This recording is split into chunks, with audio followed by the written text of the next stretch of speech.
बिस्मिल्लाहिर्रहमानिर्रहीम। अस्सलामुअलैकुम। Top 5 news headlines के साथ मैं हूँ फरानाज। फ़ख्र पाकिस्तान इमरान खान को अक़वाम मुत्तहिदा के अजलास में 27 सितंबर को शिरकत और तकरीर करने की दावत दी गई।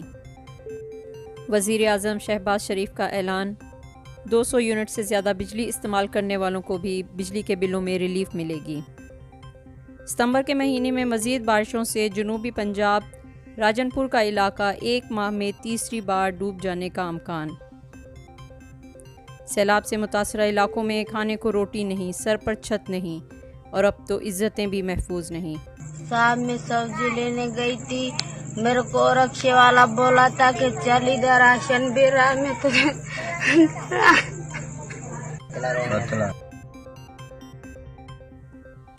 42 करोड़ 70 लाख रुपए से ज़्यादा का नुकसान।